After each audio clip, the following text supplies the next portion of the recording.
Здравствуйте, дорогие телезрители, болельщики и просто любители футбола. В эфире передача про футбол. Передача, благодаря которой вы будете в курсе всех главных и интересных событий в жизни якутского футбола. В сегодняшнем выпуске вас ждет обзор выездной игры мини-футбольного клуба «Заря» против московского «Спартака», а также сюжет про финальную часть зимней футбольной лиги «Дохсун». Итак, поехали! 26 марта в рамках заключительного тура высшей лиги наша «Заря» гостила у московского «Спартака». Первый период игры получился крайне напряженным, с обилием борьбы и обоюдных атак. Преимущество переходило то к хозяевам площадки, то к подопечным Олега Марченко. Но забить в первой половине игры так никому и не удалось. Это затишье было прервано нападающим москвичей Вячеславом Владющенковым, который оформляет молниеносный дубль. Сначала он замыкает прострел Ильи Федорова, а буквально через мгновение Вячеслав хладнокровно реализует и второй момент, который «Заря», как говорится, подарила. Спустя несколько минут все тот же Владющенков забивает свой третий мяч 3-0.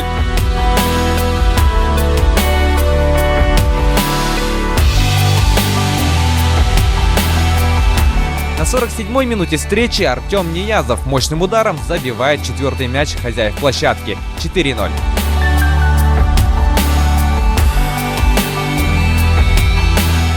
Через минуту единственный мяч «Зари» забивает Александр Величко 4-1.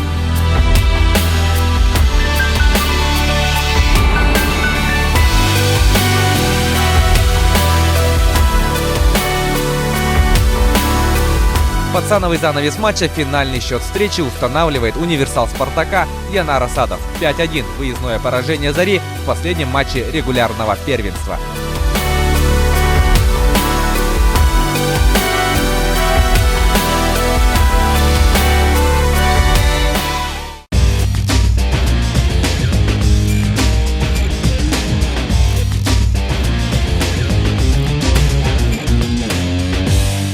По итогам всех сыгранных игр наша «Заря» не без труда попадает в первую восьмерку турнирной таблицы, между которой и будет разыграно чемпионство, но уже по системе плей-офф.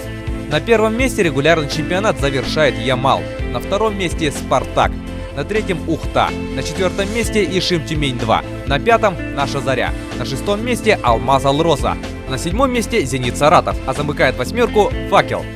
За 30 игр подопечные Олега Марченко набрали 50 очков, забили 141 мяч при 108 пропущенных. Одержано 15 побед, в ничью сыграно 5 матчей и 10 раз «Заря» уступала своему оппоненту.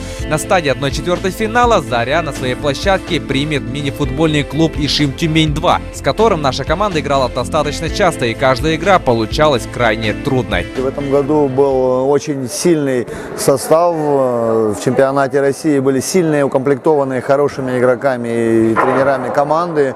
Я считаю, было попасть очень тяжело в восьмерку сильнейших, потому что они попали такие сильные команды, как Нижний Новгород, Сургут команда, команда Каспий Махачкала, команда Портовик, город Владивосток. В общем, проблемы были у команд, и все решалось до последней игры, до последнего тура. Но мы начали сезон неплохо и прошли, можно сказать, его ровно. Были там маленькие спады, но я думаю, это бывает у всех. И ребята подошли к плей-оффу, я думаю, в хорошей форме. Мы будем показывать хороший футбол. В эту пятницу в 7 часов вечера мы встречаемся в 50 лет победы с командой из Тюмени. Команда чемпион прошлогодней России. Так что игра будет очень интересная. Я считаю, мы покажем свое настоящее лицо. Мы дружим, и президент клуба дружит с президентом команды Ишим. У них команда играет в Суперлиге Тюмень. Я считаю, одна из самых сильных и сильнейших школ, детских школ. У них в каждом городе, в каждой команде играют их воспитанники, и за границей играют. У них есть очень сильные специалисты с Бразилии, и они учатся, стремятся попасть в команды в Суперлиге. Ну и еще такой маленький нюанс, если они усилятся, конечно, игроками Суперлиги, то нам будет тяжело, но не смертельно. Будем играть, наоборот, с ними очень приятно играть и показывать футбол. То, что мы попали в плей-офф, это нормальное состояние для такой хорошей команды по меркам высшей лиги России. Считайте, худо-бедно мы входим в 20-ку лучших команд России. Если взять Суперлигу 12 команд, и мы ниже 6-го места, мы никогда не опускаемся. Сейчас наигрывали связи определенно, есть усиление в лице Федорова, Посаженникова и Карасева. У нас один из лучших вратарей высшей лиги, это Никита Евтушенко, который может один решить исход любого матча. И ребята, которые отыграли больше 10 лет в нашей команде, это Калачев Андрей. Кусов уже пришел сюда молоденький, мальчишка 18-летним уже тоже почти 10 сезонов отыграл. Купряков больше 10 сезонов. Есть костяк команды. Задачи перед клубом ставились быть призером. Это будет очень тяжело сделать. Мы попали на команду Тюмень. Мы всегда с ними очень тяжело играем. В этом году мы сыграли с ними 3 игры. Одну в Тюмени мы проиграли. И одну в Тюмени сыграли в ничью. И в Якутске, тут, если помнит зритель, мы сыграли с ними 2-2. В этой восьмерке слабых команд нет. Допустим, 8-я команда это Факел. Хоть мы их выиграли тут 7-0, но мы проиграли им в Сургуте. 5-2, правда, одну выиграли, там одну проиграли. Саратов, мы тут их разбомбили как хотели, а дома они нас со Спартаком также. Играть можно с любой командой. Тут все начинается с нуля. У кого характер, кто больше настроится, кто привык к таким играм. Ну, были и спады, были очень хорошие игры. Думаю, навсегда в памяти болельщиков останется наш кубковый матч с московским «Динамо» 7-5. Вы представляете, команда, это приехали бразильцы сюда, и наши ребята, все-таки вы не забывайте, что больше 50% игроков это воспитанники нашего, якутские. Ну, считайте, где мальчишка с барагонцев мог сыграть с бразильцами? Он играл и на равных с ними, не все видели, а в Москве в ответном матче он обыграл Сирила, это заслуженный мастер спорта, член сборной России, натурализованный бразилец, и забил гол вратарю сборной России.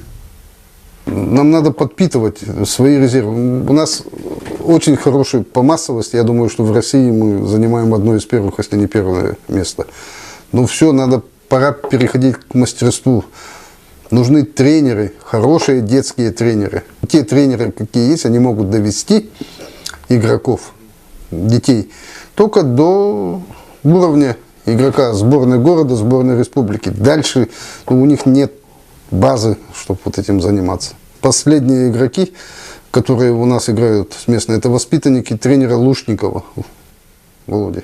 Вот. И сейчас «Зари-2», пришли 3 человека, это Федоров Афоня, Волошин Сергей и Кобрин Елисей. Ребята, маленькие дети, они видят, что ихние же ребята, земляки играют в команде, ездят по России, выигрывают, проигрывают, играют на высшем уровне. Им тоже это охота. Наша задача научить их и дать им возможность. У нас очень великолепные условия, что для большого футбола, что для мини-футбола. Честно говоря, я всегда говорю, и сейчас готов повторить, что нет в республике футбольных Коркиных. Нужно, значит, где-то нам тренеров привозить. Доски для всех одинаковые, сейчас мы играем на паркете. Футбольное поле для всех. Все зависит, как ты обучишь. На генное что-то немножко. Я думаю, что мы доказали то, что у нас больше 50% игроков это воспитанники якутского футбола, что гены тут тоже у нас нормально. При Олеге Марченко команда в сезоне 10-11 года стала серебряным призером. То есть это 2-е место, это наивысший успех команды. Помимо того, что мы вместе работаем, мы друзья с ним, и это все знают, я никогда не скрываю этого. Он находит контакт с игроками. Он очень хороший психолог. Именно он может поднять игроков на игру, как говорится, на последний решительный бой, так можно сказать. Конечно, как любой тренер, он должен прогрессировать. Я настаиваю и буду настаивать, чтобы он кончил высшую школу тренеров. Потому что мы же далеко, мы тут сами в своем соку варимся. Также, как говорится, провести сборы где-нибудь, чтобы пообщаться с другими тренерами. Ввиду все тех же финансовых мы не можем. У нас все тютельку в тютельку.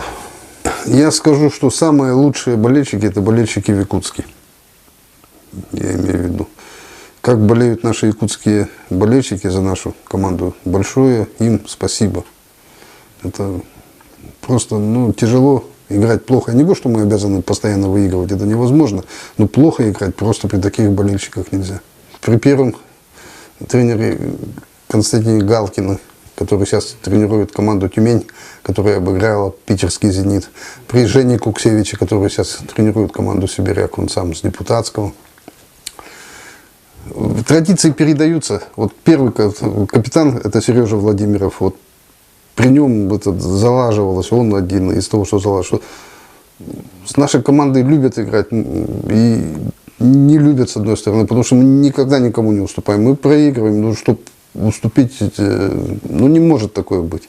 Мы бьемся до последнего всегда. И это передается, и, допустим, следующее поколение передает это следующему поколению. Я думаю, что когда-нибудь тот же молодой Афоня и Никита будут передавать это следующему. Мы как были неуступчивые бойцы, так называют такие команды, мы такие будем, другими мы уже не будем. –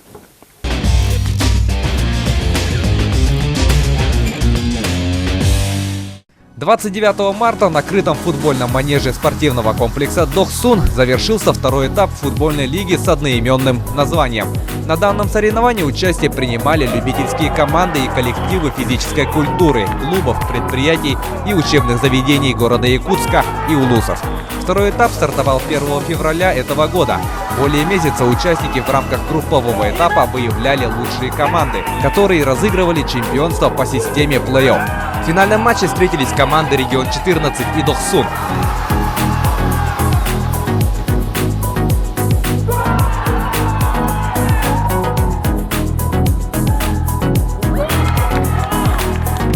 В тяжелой борьбе со счетом 5-4 победу одержала команда хозяев турнира.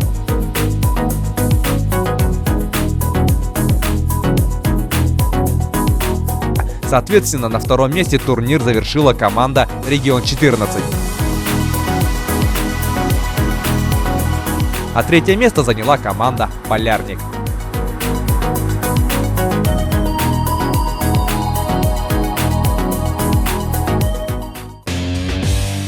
А на этом у нас все. С вами была передача про футбол и Влад Сергеев. Смотрите футбол, любите футбол, болейте за наших. До скорых встреч. Пока. С 11 по 13 апреля в городе Якутске во Дворце спорта 50 лет Победы состоится чемпионат Республики Саха-Якутия по смешанным боевым единоборствам ММА. Чемпионат является отбором сильнейших бойцов для формирования и участия в чемпионате Дальнего Востока, который состоится в мае в городе Якутске. 12 апреля в 10:00 начало соревнований, предварительные схватки, 1/4 финала.